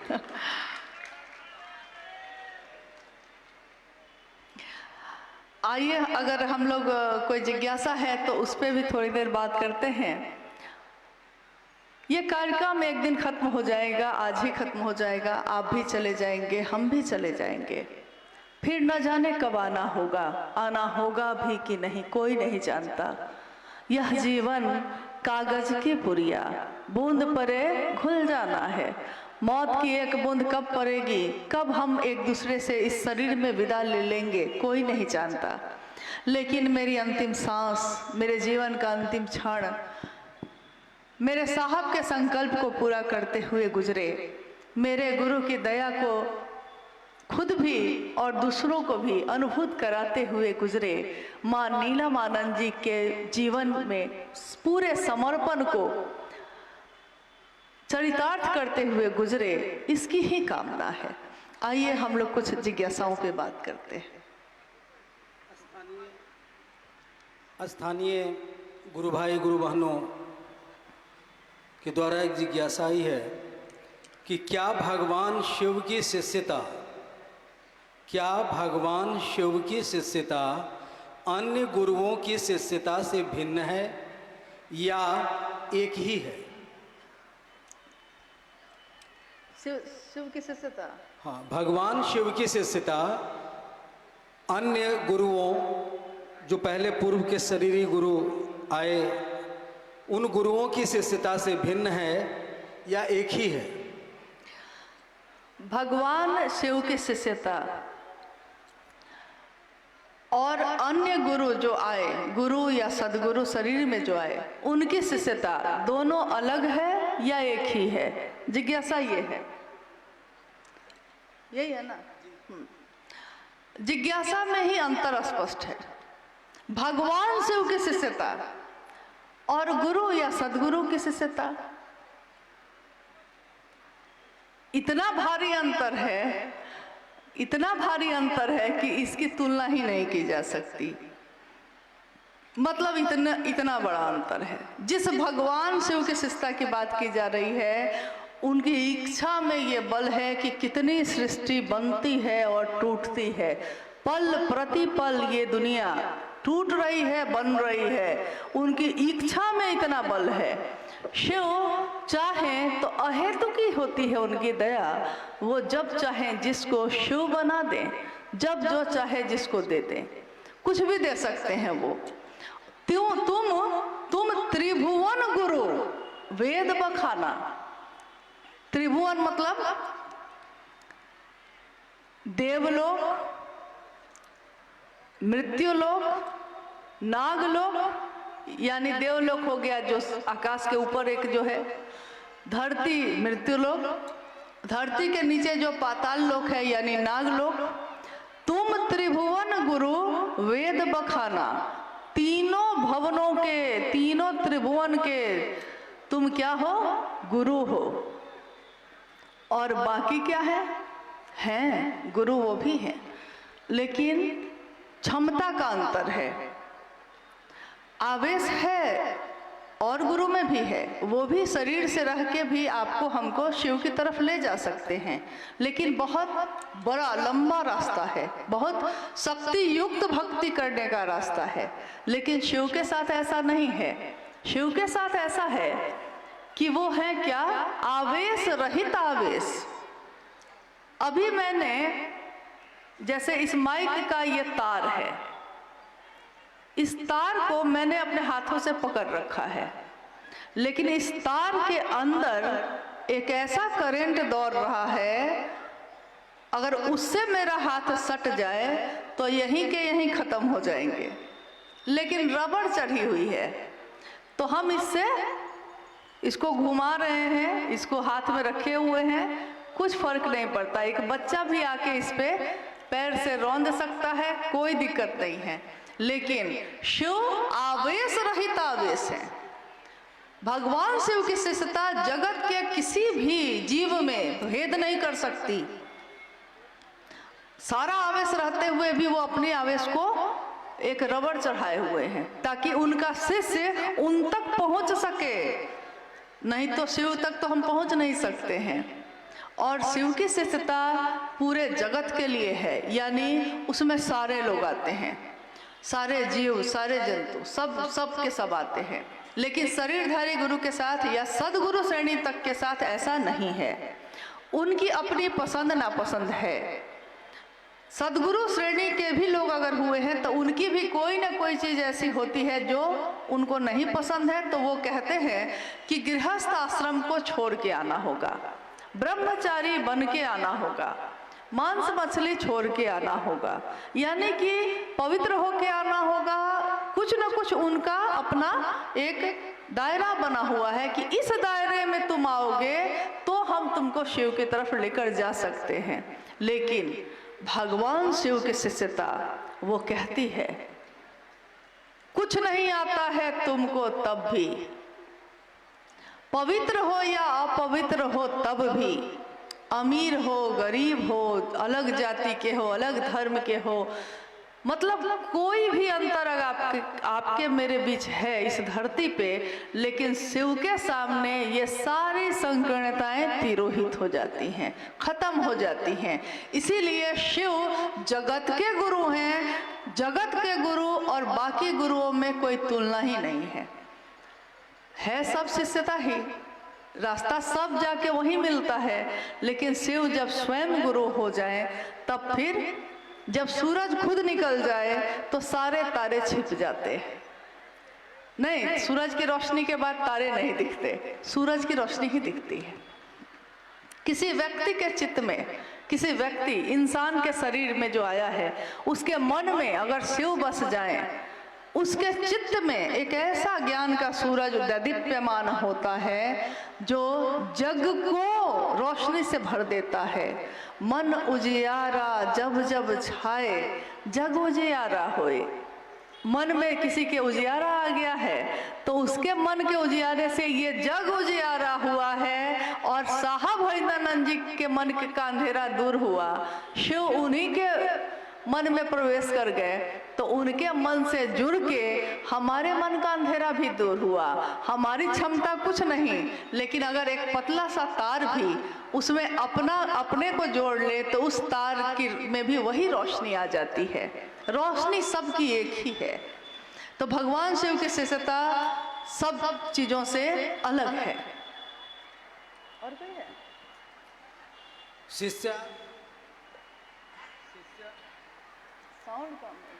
शिष्या अनुभूति कहती है, जो साहब श्री के द्वारा लिखित है, शिव शिष्य होने के लिए केवल अस्थाई शिष्य भाव अनिवार्य है। ये अस्थाई शिष्य भाव कैसे होगा? अच्छा, आप लोग जो है थोड़ी सी देर के लिए हलचल बंद कर दीजिए। घर हमको भी जाना है, आपको भी जाना है। घर अपनी ही जगह रहेगा, कहीं दूसरी जगह नहीं चला जाएगा, आपके इंतजार में वहीं रहेगा। जिज्ञासा ये है कि शिव के शिष्यता में एक ही चीज अनिवार्य है, अस्थाई शिष्य भाव। अस्थाई शिष्य भाव यानी कि जिसमें निरंतर ठहराव हो, ठहर गया हो वो, और उसमें निरंतरता है। ये नहीं कि आज शिव बहुत अच्छे लगते हैं, कुछ दिन के बाद अच्छे नहीं लग रहे हैं, फिर कुछ दिन छोड़ दिए। घर में कोई घटना हो गई है, दुख हो गया है तो छोड़ दिए, बोले कि महादेव महादेव बहुत कर लिए, अब कुछ दिन बाद करेंगे। महादेव महादेव इतना किए, देखिए महादेव दुख दे दिए, कह के छोड़ देते हैं। यानी हम कभी उस विचार को पकड़ते हैं, कभी छोड़ते हैं। लेकिन एक विचार अगर मन में ठहर जाता है, जैसा साहब के साथ हुआ, उनके मन में एक विचार ही तो आया था, ठहर गया, ठहरा ही रह गया, निरंतर ठहरा रह गया। शिव मेरे हैं, दूसरों के भी हो सकते हैं। नतीजा क्या हुआ कि शिव शिष्यता व्यापक होती चली गई, क्योंकि वो ठहरा रह गया। अगर वो बदलते रह जाते तो कभी भी इतने बड़े स्तर पे, इतने विस्तार में शिव की शिष्यता नहीं जा सकती थी। लेकिन शिष्य भाव अस्थाई होना बहुत कठिन है। अस्थाई हो जाएगा तो आप रोटी बनाते रहिएगा, तावा चढ़ाए हुए हैं ना, रोटी चढ़ाए हैं उस पर, पता चलेगा महादेव में मन ऐसा खोया हुआ है कि रोटी के जगह पे हाथी को रख दीजिएगा, हाथ जल जाएगा, तो देखिएगा क्या हुआ। तो देखते हैं कि अरे रोटी के जगह पे हाथी को रख दिए हैं। यानी अपने शरीर की सुध बुध भी खो जाती है जब अस्थाई शिष्य भाव आ जाता है। इसलिए है जरूरी कि थोड़ा सा कमी बनी रहे ताकि महादेव तुम बने रहो, क्योंकि तुम्हारे साथ मिल जाएंगे। अस्थाई तो हो सकता है, तुम चाहो तो क्या नहीं हो सकता। कीम न सिद्धते भूतले, हे महादेव क्या ऐसा है इस भूतल पे जो तुम चाहोगे तो नहीं सिद्ध होगा। सब कुछ हो सकता है, अस्थाई शिष्य भाव भी हो सकता है, शिव हो सकते हैं, शिव हो जाते हैं हम लोग। लेकिन शिव भोग और मोक्ष दोनों देते हैं। साहब की ही लिखी हुई पंक्ति है शिष्यानुभूति में, वो शिव भोग और मोक्ष दोनों देते हैं। साहब ने एक दिन पूछा, रांची में हम लोग बैठे थे, साहब ने पूछा कि आप लोगों ने शिव को अपना गुरु माना है, क्यों माना है, क्या भोग और मोक्ष के लिए माना है? तो किसी ने कहा कि हाँ, किसी ने कहा नहीं। साहब ने कहा कि ये बताओ महादेव का शिष्य कौन होता है? महादेव का शिष्य यानी कि महादेव का आदमी, यानी कि महादेव का गण, महादेव के लोग, और महादेव का लोग जो होगा उसका मिजाज भी तो महादेव के जैसा बना रहेगा। तो भोग हो तो भोग लेगा, मोक्ष हो तो ले लेगा, लेकिन न तो मोक्ष के पीछे भागेगा न तो भोग के पीछे रोने बैठेगा। दोनों रूप में उसका मिजाज बना रहेगा, क्योंकि महादेव ने जो भी दिया है सब स्वीकार है। अच्छा से अच्छा, बुरा से बुरा, सुख भी दुख भी महादेव आनंद देते हैं। हमारे जीवन में सुख है दुख है। ये कोसी का क्षेत्र जब आगे चल के पूरा कोसी का क्षेत्र हम देखते हैं, हर मौसम में अलग अलग माहौल मिलता है। कभी बाढ़ आ जाती है, कभी पानी घर में चला जाता है, नावों से चलते हैं हम लोग। लेकिन यहाँ भी हमारे जीवन में ऐसे ऐसे चमत्कार होते हैं। जैसे अभी हम लोग जब 2 तारीख को हम लोग खगड़िया से बेगूसराय आ रहे थे, रास्ते में कुछ गुरु बहनों से भेंट हुई। एक गुरु भाई ने कहा, उसमें अपनी अनुभूति बताने लगे वो, और खोजने लगे कि अरे वो गुरु बहन यहीं पे थी अभी। तो मैंने उनसे पूछा कि बात क्या है, सो ना बताइए। उन्होंने कहा कि महादेव कैसा कैसा दया करते हैं। देखिए ना, पिछली बार क्या हुआ कि वो गुरु बहन चर्चा में गई हुई थी और खेत में आग लग गई। चारों तरफ से बीघा का बीघा खेत जिसमें गेहूं लगा हुआ था, और गेहूं जब अगर में आग लग जाए तो और छिटक छिटक के गिरता है, दूसरे जगह भी आग लगा देता है। सारे खेत जल गए और इसका 5 कट्ठा में जो गेहूं था वो बचा रह गया। चारों तरफ के खेत जल गए, बीच में 5 कट्ठा का खेत इसका था, उसमें गेहूं बचा हुआ है। तो बाद में इसके लिए भीड़ आने लगी देखने के लिए। मैंने उनसे पूछा क्या देखने के लिए। उन्होंने कहा, देखिए बहुत मार्के की बात है ये। मैंने उनसे पूछा क्या देखने के लिए, तो उस गुरु भाई ने उत्तर दिया कि जो बच गया था खेत, उस खेत को देखने के लिए। रास्ते में मैंने कहा कि देखिए कितनी समझ आ गई है हम लोग को। जो जल ही गया, जो नष्ट ही हो चुका है, उसको क्या देखना, जो बचा है उसको देखिए ना। दुनिया क्या देती है छोड़िए ना, शिव की शिष्यता बची है ना हृदय में। साहब और दीदी है ना, साहब दीदी बैठे हैं हमारे सीने में, वो तो बैठे हैं ना। उनकी खूबसूरती तो देखिए, उनकी सुगंध तो देखिए, उनकी सुंदरता तो देखिए। और आइए हम सब भी इस जगत में जहाँ तक हमारी क्षमता है, जहाँ तक हमारा शरीर साथ देता है, हम इस संवाद को जन जन तक पहुँचाए। हरिंदर कहते हैं, हरिंदर साहब हरिंद्रानंद जी कहते हैं, शिव हैं गुरु, इनको जन जन प्रतिष्ठित करो। जन जन व्यक्ति को मत देखना कि वो अमीर है कि गरीब, मत देखना कि वो कुरूप है कि सुंदर, वो जीवित है, वो जीव है। जन जन प्रतिष्ठित करो, जर्रे जर्रे के शिव हो गुरु, सैलाब ऐसा ही ला दोगे तुम। ये साहब की वाणी है। उन्होंने कहा शिव शिष्यता एक जागरण है, प्रचार की जरूरत इसको नहीं है, ये तो हवाएं काम कर जाती हैं। जागरण है, हर व्यक्ति के दिल में वो शिव जग गया है। तभी तो आज लोग कहते हैं शिव को गुरु मान के हमने क्या पाया। हमने वो पाया है जो इस दुनिया में आज तक किसी ने नहीं पाया। एक बच्चा, उसको कुछ भी दे दीजिए वो चुप नहीं होता जब तक कि उसकी माँ नहीं आती है। तो हमने उसको पाया है जिसको पाके ये जग इतना आया है। हम तो उसको पाके बैठे हैं, उससे ज़्यादा अब क्या चाहिए। कोई कहे कि महादेव चाहिए कि भोग और मोक्ष चाहिए, तो क्या कहेगा महादेव का चेला? आप बताइए क्या कहेगा। क्योंकि एक दिन साहब ने हम लोगों से ये पूछा था कि महादेव का चेला क्या दुख से पागल हो जाएगा, क्या महादेव का चेला सुख में बौरा जाएगा।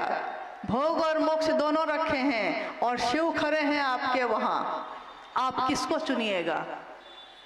हम सब ने एक स्वर में कहा था महादेव को भोग भोग लेंगे, मोक्ष की चाहत नहीं है। साहब ने खुद अपने बारे में लिखा है, न मैं जगतार्थी हूँ, न मैं मोक्षार्थी हूँ, न जगत की चीज़ों का मुझको कोई लोभ है, न तो उसके प्रति आकर्षण है, न तो मोक्ष का कोई आकर्षण है।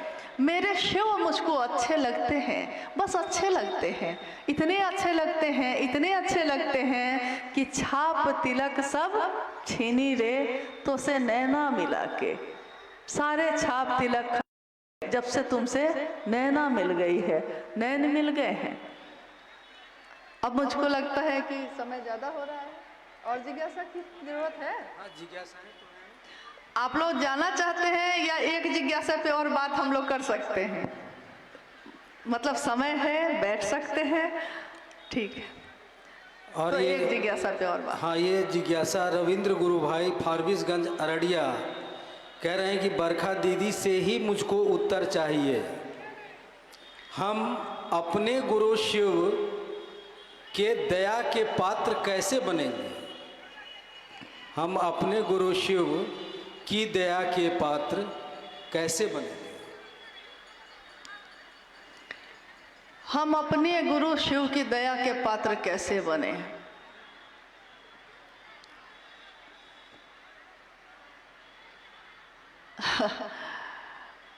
साहब से हम लोगों ने कहा, जब उन्होंने आओ चले शिव की ओर पुस्तक लिखी थी, उसमें एक पंक्ति उन्होंने लिखी है, पीरा के क्षणों में गुरु की दया त्वरित हो जाती है। और मेरे गुरु की दया सर्वदा दुनिया चोट देती रही है और सर्वदा गुरु की दया मरहम का काम करती रही है। उसी की आगे की पंक्ति है, शायद सबके साथ ऐसा होता है। कौन? जिनके प्रिय शिव हैं या जो शिव के प्रिय हैं। साहब ने जब ये पंक्ति लिखी थी तो हम लोगों ने पूछा था उनसे कि ये पंक्ति सुनने में एक जैसी लग रही है कि जिनके प्रिय शिव हैं या जो शिव के प्रिय हैं। सुनने में तो एक जैसा ही लग रहा है, अंतर नहीं लग रहा है, लेकिन आपने ये पंक्ति लिखी है, इसका मतलब है कि इसमें जरूर अंतर होगा। पहला सूत्र में भी देखिए अंतर है, वैसा ही उन्होंने लिखा। तो मैंने पूछा था तो उन्होंने कहा जिनके प्रिय शिव हैं, क्योंकि अभी शिव की दया कैसे मुझको मिले इसी पे बात हो रही है। जिनके प्रिय शिव हैं, आज देखिएगा कुछ गुरु भाई गुरु बहन शिव को गुरु माने हैं, खूब चल रहे हैं महादेव के काम में, खूब चल रहे हैं, इतना चल रहे हैं कि हम लोग शर्मिंदा हो जाते हैं कि अरे इतना बढ़िया चल रहे हैं, हम उतना नहीं जा पा रहे हैं। साहब ने तो कहा कि कुछ लोगों ने इसी गुरु मंच पे आके ऐसी बात साहब के सामने महादेव के लिए कही कि साहब ने खुद उनको कहा था कि भाई आज तुमने जो शिव की चर्चा की है वैसा मैं शिव का शिष्य जो हूँ हरिनानंद, मैं भी वैसा शायद नहीं कर पाऊँ। सोचिए, कुछ क्षण के लिए उस व्यक्ति का मन इतना ज़्यादा बढ़िया था कि शिव से ज़्यादा प्रिय उसके लिए कोई नहीं था उस दिन। लेकिन जीवन है, घटना घटती है, कुछ ना कुछ होता है। आपका मन है, दुख भी लेता है, सुख भी लेता है। तो किसी घटना से मन दुखी हो गया होगा, हो गया ही होगी कोई बात। मन का कोई ठिकाना नहीं है भाई, किसी बात से दुखी हो सकता है। मामूली से मामूली बातों पे बरसों के यार आने गए, तो छोटी छोटी बातों पे बरसों के यार आने चले जाते हैं। तो शिव की शिष्यता में कुछ लोग ऐसे चले जैसे लगता था कि कब से चल ही रहे हैं। उनके प्रिय शिव थे, लेकिन जीवन में कुछ बातें हुई, कुछ बुरा लग गया, कुछ अच्छा लग गया, महादेव प्रियता बदल गई। अब महादेव अच्छे नहीं लग रहे हैं, अब दूसरा व्यक्ति अच्छा लग रहा है, दूसरी बात अच्छी लग रही है। तो साहब ने कहा कि देखिए, उस दिन शिव प्रिय थे, प्रियता बदल सकती है आदमी की, अगर वो आपके तरफ से चलेगा तो बदल सकता है, लेकिन शिव की तरफ से चलेगा, यानी जिनके प्रिय शिव हो जाएंगे, शिव की तरफ से चलेगा तो वो प्रियता कभी नहीं बदलती, क्योंकि शिव नहीं बदलता। तो जिनके जो शिव के प्रिय हैं, अब दूसरी पंक्ति है, जो शिव के प्रिय हैं। अब इस प्रश्न का उत्तर उसी में है। मैंने साहब से पूछा उस दिन, मैं ऐसा क्या करूं कि शिव का प्रिय हो जाऊं? साहब ने उत्तर दिया, इतना महादेव महादेव करना कि महादेव ही खोजने लगे कि कौन है मेरा दीवाना, कौन है ये दीवाना जो इतना मुझको बुलाता है, और वो खोज ले तो उसके प्रिय हो जाओगे। शिव की दया हम कैसे पाते हैं? गुरु अनुसार करने भर से पाते हैं। गुरु अनुसार करना भर है, बस। न मेरी ज़्यादा है इसमें कुछ, न इसमें कम है। जैसा गुरु ने साहब को आदेश दिया, साहब ने हम लोगों को बताया है, उतना ही भर करना है, उतने ही से महादेव की दया हो जाती है। अलग से कोई कर्मकांड, अलग से कोई बहुत बड़ा प्रबंध करने की ज़रूरत नहीं है, क्योंकि मनुष्य के सहज प्रेम से वो परमात्मा लभ्य है। सहज जो जन्मजात हमारे आपके दिल में होता है, किसी के लिए भी, किसी के लिए भी, पिता के लिए, पति के लिए, बच्चे के लिए, जन्म से ही है वो भाव, वो प्रेम जन्म से है, सहज प्रेम से। उसी तरह के सहज प्रेम से वो परमात्मा भी मिल जाता है, वो शिव भी मिल जाते हैं। लेकिन बात ये है कि शिव के लिए शिव को चाहना होगा, जो साहब ने किया। हम इस क्षेत्र की बात करते हैं या भारतवर्ष के किसी भी क्षेत्र की बात करते हैं, लोग कहते हैं, और साहब ने भी हमेशा कहा है, साहब ने हमेशा इस बात को कहा कि विचार भी किया है तो ठहरे रहो, ठहरो, विचार में ठहरो। भाव एक दिन तो बनेगा, एक दिन तो ये पानी वाष्प बन के कभी बदलेगा अपना रूप, तो भाव में बदलेगा। भाव भी टूट सकते हैं, भाव में भी रुके रहो, रुके रहो। कैसे हो सकता है? तीनों सूत्र करने से हो सकता है। तीनों सूत्र करो, अपने गुरु शिव को मन ही मन पुकारो और कहो, हे शिव, आप मेरे गुरु हैं, मैं आपका शिष्य हूँ, मुझ शिष्य पर दया कर दीजिए। महादेव दया करते हैं, उनकी दया हो जाए तो चर्चा, शिव की चर्चा दूसरों से करो, खुद समझने के लिए भी करो और दूसरों को समझाने के लिए भी करो।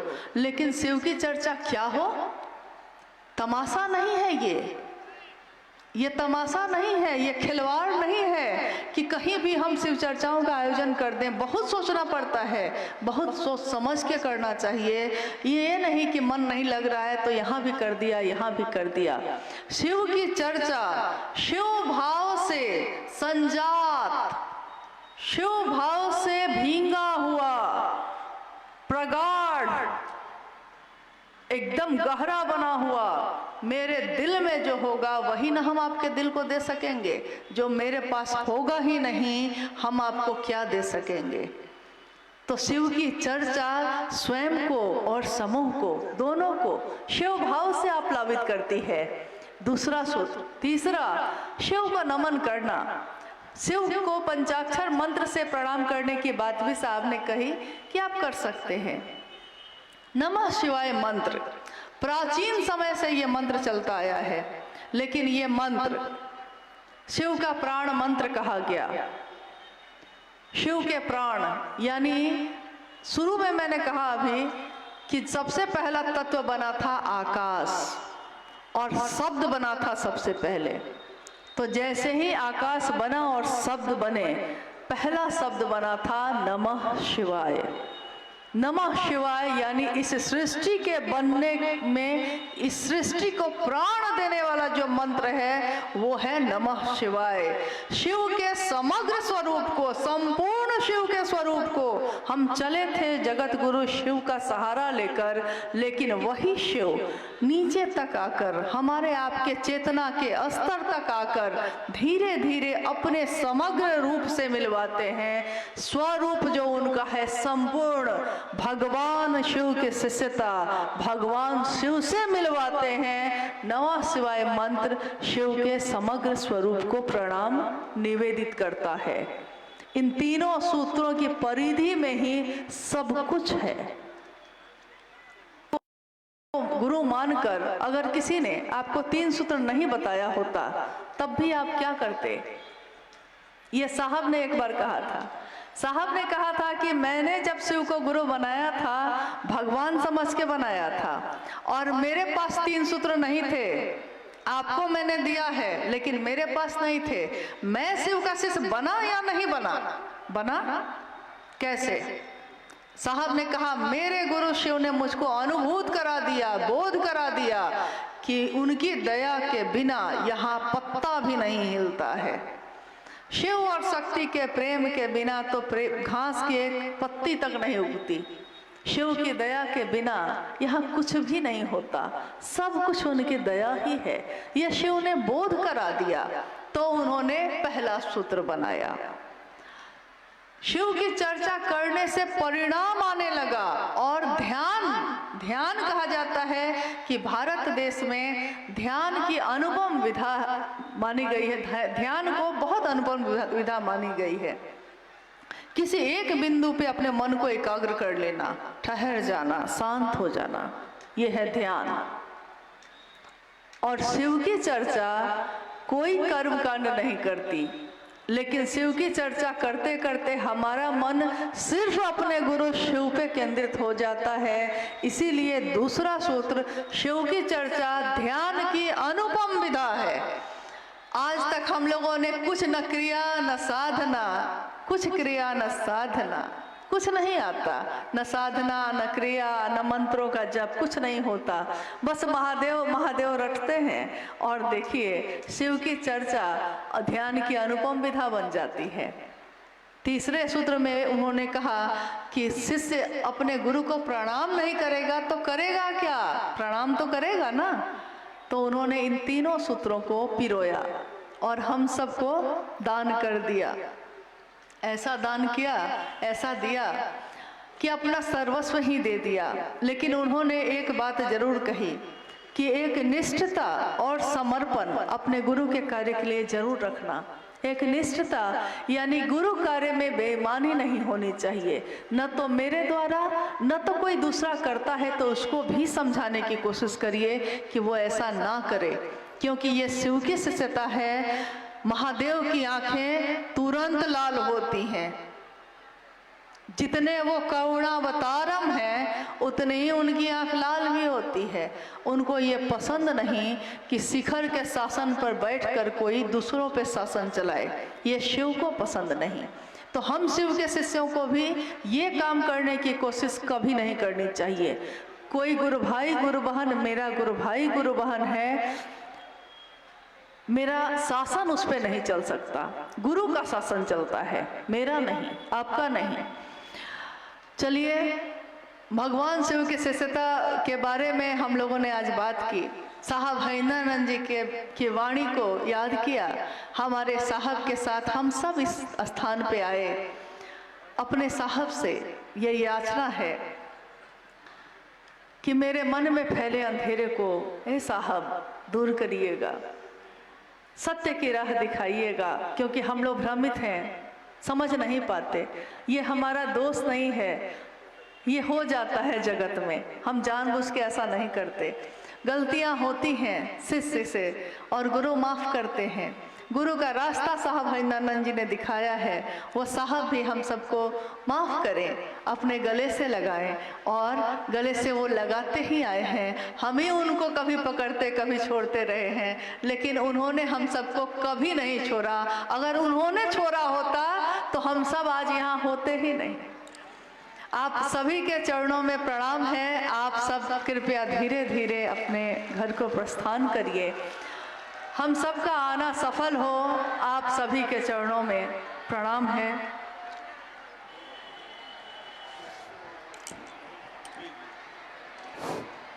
हेलो।